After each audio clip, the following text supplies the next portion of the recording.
Introducing myself. I haven't had the opportunity to meet many of you all. This is my second outing into the field since the whole, pandemic thing. What pandemic, right? But my name is Brittany Ross. I'm the new Director of Research and Evaluation for the Division of Career Technical and Adult Education. You guys might have been familiar with my predecessor, Tara McLarnon, or they called her Tara 2. So people say, oh, you're the new Tara 2. That's true, but you know what? Brittany Ross will do just fine. So Brittany, nice to meet you all. I'm just happy to be out at a conference and seeing people in person. I have really, truly missed people. So another note before we get started is if you look on the conference agenda, we've had a little bit of a topic change. We're supposed to do something about work-based learning in addition to data collection on apprenticeships. The apprenticeship portion is still happening, but we moved away from the work-based learning portion because we've put a temporary hold on some data collection that we were going to announce with regard to work-based collection. We want to work-based learning data collection rather. We want to take some time and just wait and just rethink some of we got some insight from the field and we're just waiting to see, not waiting, but working to make sure that what it is that we are looking to collect is not a burden at all to our agencies who, as we know, are doing the work day in and day out. So we've added CTE dual enrollment, which is equally as important because there's new data collection and reporting requirements that will be required of you all. So let's go ahead and get started. There is no mouse, no clicker, okay.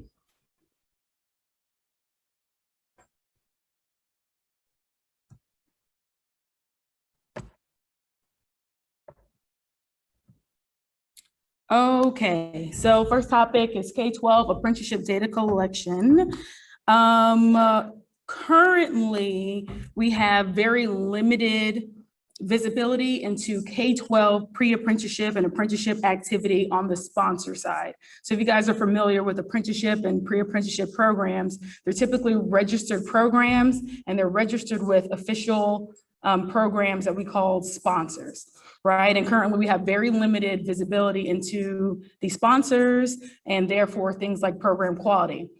As you guys know, as the reporters, we get a lot of information on enrollment, right? So we know the students who are participating, but again, there's a limited visibility on the actual sponsor side, which is really important to us because there has been a lot of increased activity and importance placed upon different types of work-based learning, apprenticeships being one of those. And so we want to make sure that anything that our students are participating in, we're able to ensure that there is sound quality there.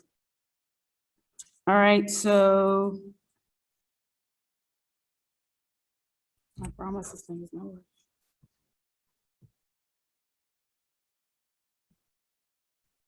My mouse? Your mouse is over there. Yeah, but it's not over here. Okay. Where I need it to be. Yeah.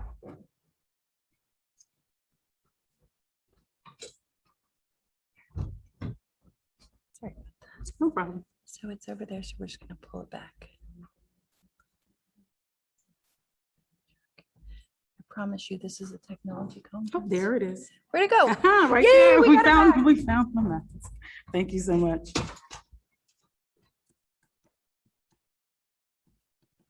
Okay, so there is currently an existing data element that's called the Apprenticeship Sponsor Code that is currently only in the WITIS database handbook that is used to report all post-secondary students who are enrolled in registered apprenticeship and pre-apprenticeship programs. But the data element was recently taken to data governance and it was expanded to include the same reportable information, but also now for K-12 students who are actively registered in apprenticeship and pre-apprenticeship programs. So this is set to be reportable for the 21-22 school year. And on the screen, you'll see the data element with track changes that most accurately reflects what it will look like once K-12 is added to it. And then once it's included also into the EIS database handbook. So notable updates relevant to K-12 MIS staff are the two required formats, which are student course and CTE student course. And then also the 3 surveys for which this information will need to be reported, which are surveys 2, 3, and 5. And so noted at the top of the data element, if you can see it, I know it's really tiny, but I'll read it for you. For all students who are going to be enrolled in registered apprenticeship and pre-apprenticeship programs, it's the 6-digit numeric sponsor code that's listed in Appendix O that you all will be responsible for reporting. All right, so how will you know if a student is actively registered in a pre-apprenticeship program? You will know, like I said, by Appendix O. And so all active apprenticeship and pre-apprenticeship programs and their sponsor information lives on this appendix. So since this is currently an adult education data element and appendix until we roll into the 21-22 year, the screenshot is only reflective of the WITIS appendix list. However, Appendix O is currently not in the secondary CT database, but it will be in your handbook in the fall. So here is a preview of Appendix O, and it's going to be, we're actively working right now to add K-12 pre-apprenticeship programs to it. But nonetheless, the appendix is exactly the same. It's going to look just like this, and it will be inclusive of each apprenticeships program's unique sponsor code, which is what you'll be reporting, the program name, the program number, and other relevant information like their location and things like that. So again, it's the 6-digit unique sponsor code highlighted here that you guys will be responsible for reporting in surveys 2, 3, and 5.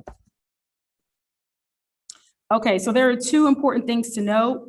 Number 1, a CTE program number must be reported for all students per the CTE student course schedule format. However, apprenticeship participation rather is not limited to CTE programs. It can occur in other programs as well. However, more than likely it's going to be CTE. The second thing is I've been using the terms pre-apprenticeship and apprenticeship interchangeably. They're 2 different programs, and technically a high school student can participate in a full-blown apprenticeship program, but it's more than likely 9.9 times out of 10. The activity that you'll see is pre-apprenticeship. And this slide here is just to show sort of an example of what some very successful pre-apprenticeship programs throughout the state currently look like, and just to really highlight that it's really being highly encouraged for districts and different agencies to get these sponsored apprenticeship programs in their high school levels. And so a couple of examples is one in Clay County. There's a pre-apprenticeship program for the following occupations: carpenter, electrician, heating, and AC installer, servicer. In Hillsborough, they have really great apprentice and pre-apprenticeship programs. They have some K-12 pre-apprenticeship programs for iron worker and carpenter. And in St. Lucie, there are programs for carpenter and industrial manufacturing technician.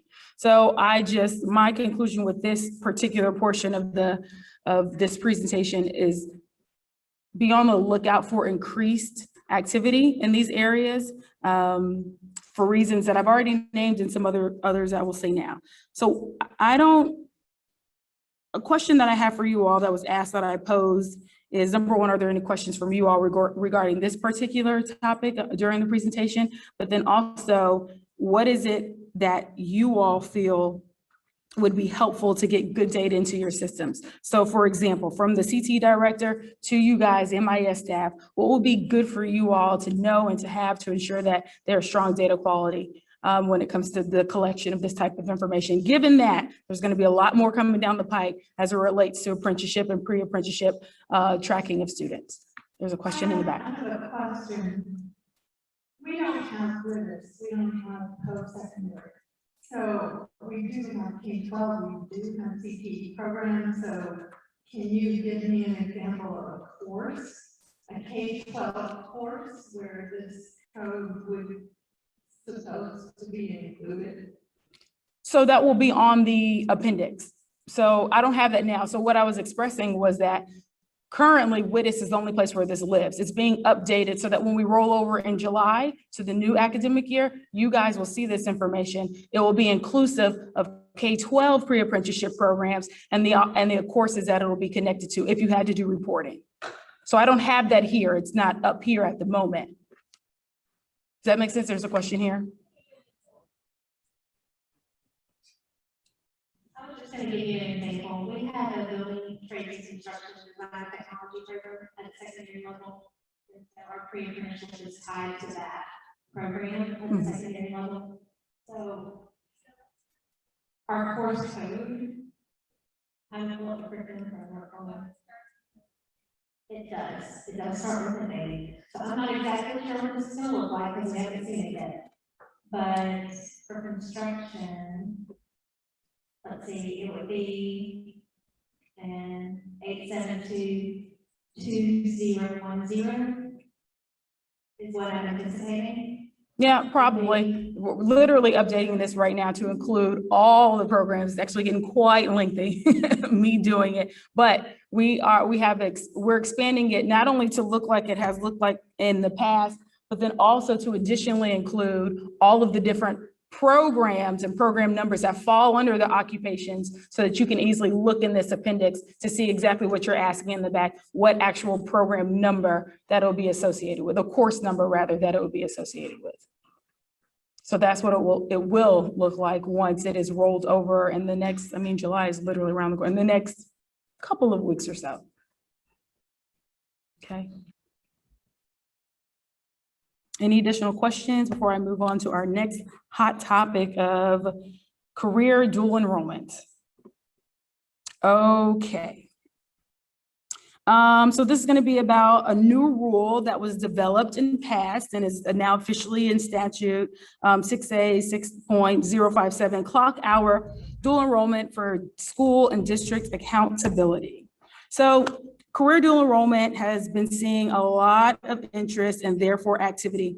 For example, in March of this year, the governor announced the Get There Faster initiative, where $50 million was dedicated to cover the cost of students participating in dual enrollment. If you see on the slides, I mean, it can cover things like transportation, job placement resources, financial literacy, workshops, and more. In addition to that, this is not necessarily new, but more for informational purposes. In August of each year, post-secondary institutions are required to have dual enrollment articulation agreements with each public school and high school in their service area. And so this is all to say that that relationship and pathway for students to participate in career dual enrollment courses is absolutely there. So we should absolutely get ready to see some increased activity and students participating in career dual enrollment. But now here is some information about the actual rule that just went active. So during the 2020 legislative session, the governor signed Senate Bill 434, designation of school grades, which went into effect of July 1st, 2020. So this was the last legislative session. But Senate Bill 434 amended the college and career acceleration component of the school grades formula to include a percentage of students who complete 300 or more clock hours of approved career dual enrollment courses. So an approved course list was created, which we'll go over shortly, through collaboration with the Florida College System institutions and district technical centers. And a rule development workshop was held a few months ago in April to establish this list. And it was approved when it went before the Board of Education, and it was approved just on June 10th of this year.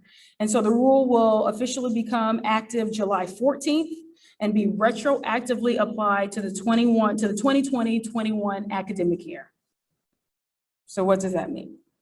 All right, so I always think it's very helpful to go through actual language when it comes to that, but then also provide you guys the information on where this is located if you ever want to take your time and read through the bill to see what all is inclusive of. But essentially the purpose of this rule was to aid in student acceleration in different types of work-based learning components, specifically career dual enrollment. We don't have to read it all, but basically we adopted a course list that contains clock hour enrollment courses that are eligible for schools and for, most importantly, district grading calculation. And there's definitions of what clock hour dual enrollment courses means and what completion means. and also what it took for a clock hour course to be included in the school grade, the school and district grading calculation. And we'll go through this. The most important thing is that it be included on the 2021 clock hour dual enrollment course list, and that a student, a course or courses completed total at least 300 clock hours. And then also the most important thing is that any program that a student does, it has to lead to industry certification. And everything that's on the list that I will show, I'll show a snippet of it, is also included on the CAPE industry certification funding list. All right, so to hop to reporting criteria. So as you guys start to see students who are participating in career dual enrollment courses, if they want to be included or potentially included in the school grading formula to increase your school grade, essentially this rule creates the incentive for students to participate in career dual enrollment courses, because upon the successful completion of 300 clock hours in one specific program, it can benefit the actual school grade, the grade of the school that the school actually receives. And so the reporting criteria are as follows. So any eligible course must be reported on the student course transcript information on the student information system for K-12 reporting. Okay, so that's where the student course transcript information format file on the EIS student information system is where this type of course activity will be picked up. I understand that dual enrollment activity is reported other places, but it's specifically here that will be looked for and looked at to influence school grades and school grading. A course may only be reported upon student completion of an entire course. And clock hour dual enrollment courses will only be eligible for inclusion in school and district accountability upon the completion of a course or courses totaling 300 or more clock hours. So here is a snippet of the approved course list, an example of programs and courses within a program. So again, a course can only be reported after the completion of a full course, and further, clock hour dual enrollment courses will only be eligible for conclusion in the actual component of the school and district grading calculation upon completion of at least courses or courses in one program that total at least 300 clock hours. So as an example, here's a veterinary program. So this veterinary program has 3 courses within it, right? You'll see 2, I don't know if you guys can see that the 2 of the 3 courses are 150 credit hours. 1 of the courses is 450 hours. If a student were to per se complete that second course, that's only 150 hours, but they do nothing else, they'll be reported on the format, but they won't be picked up to influence the school grade because they didn't reach that threshold of 300 clock hours completed in the full program. So that student would either have to complete that second 150 credit hour program, or the first time around, just complete that 451 and they would have met that threshold. Okay. Okay, so if you want to locate this actual language of the rule, it's located on the articulation website, which is linked there. And on the dual enrollment section with the orange arrow, you'll see all the information, including the rule, et cetera. So that's where you'll want to go if you want additional information on this. Okay, so please note that my unit, the Division of Career Technical and Adult Education and the Research and Evaluation Unit, we were only pulled in to this process to create this list of eligible programs. But if you want to know any particular information about the operational aspects of the rules in terms of grades and when and how it influences the school grade and about how much and things like that, it is the school grades office that you will actually have to contact for that information. So I placed their contact information up here if you guys want to know like the weight and things like that, the operational aspects of how it actually influences and calculate into your school grades. Okay. Any questions for me regarding either two of these topics that we talked about today? I have a question about your presentation. So you said. Wait, let me give you the mic.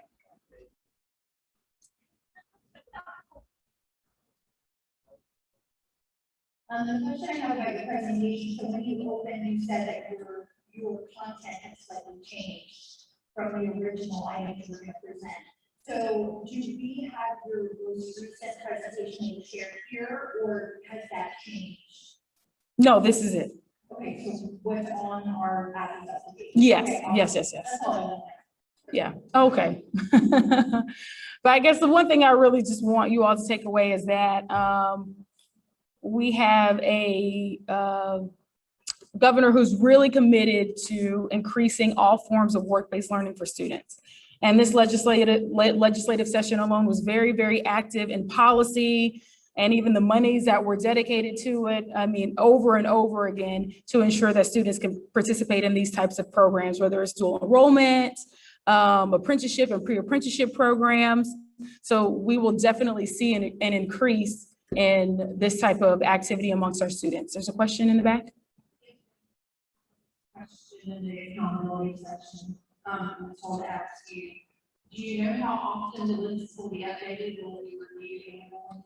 It will probably be reviewed annually, but this was inclusive of pretty much most of our programs are because they mostly all leads industry certification. There aren't many that were, our industry certification pro is here, but yes, it will be reviewed annually.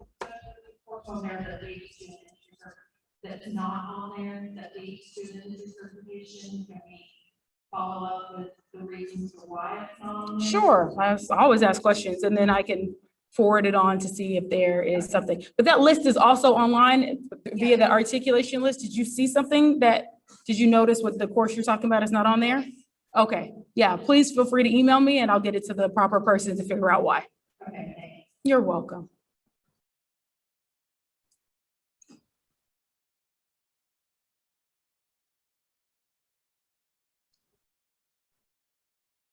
Yeah, I have a question for so I'm trying to go for the completed courses, right? Are you getting the consolidation between the actual clock hours that you're going to like on the website? Okay, ask that question for me one more time. Like, so right now we report, clock hours, work organization, for K-12 side. So are you getting across like validation that they actually learn the total clock hours of your work or just on transfer?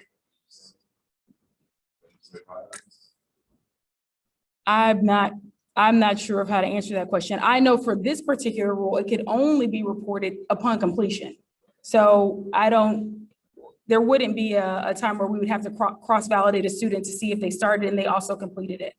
To be reported on this particular format for the school grades accountability, it has to be completed. That's the only time it can be reported via that.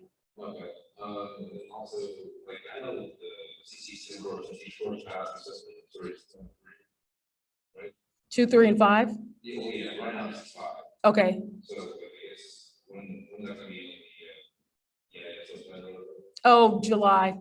Once it turns over, we're working on all of our updates. Anything that's gonna go into place 21, 22. We're scrambling now to get everything ready. Not scrambling, we know we're doing it. So that by July, it'll be up there for you all for reporting purposes for the new academic year.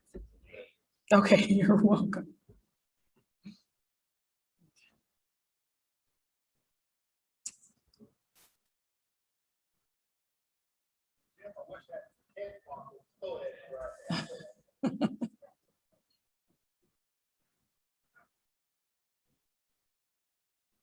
Just to follow up on that question.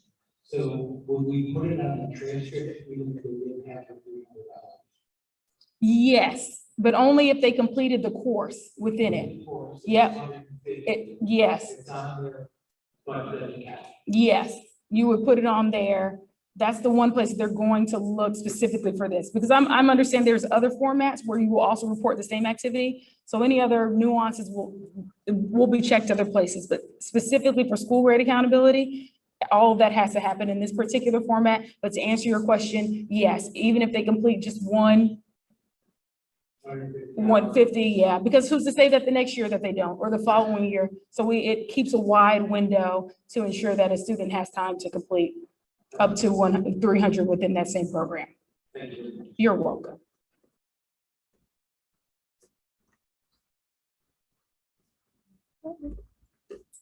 Well, I will be around if there are any additional questions. Thank you for your time. It was nice to see you all in person. Nice to meet you all. Thank you so much.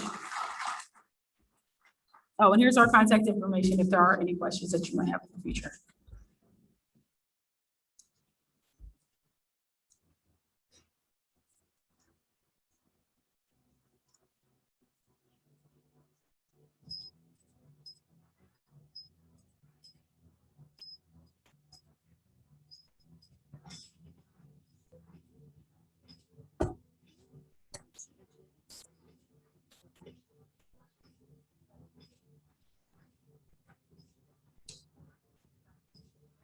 Hi, I'm doing well. How are you? Okay, Brevard. Nice to meet you. Yeah. Thank you so much. I appreciate that. It's just good to see you. Just send me an email. It has been good. It's been a learning curve. Yeah. Really? Yeah, I'm behind you. Very good. So, yes.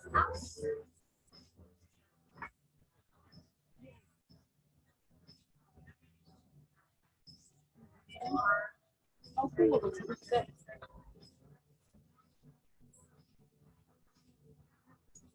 No, it has to come through our office. So we're part of the fanfare to say, oh, you got the money. And so we're prepping for activity in it.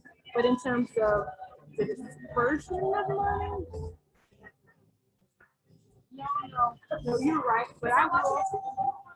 Yeah, I was super excited. I remember that. So no, not through my unit and our office.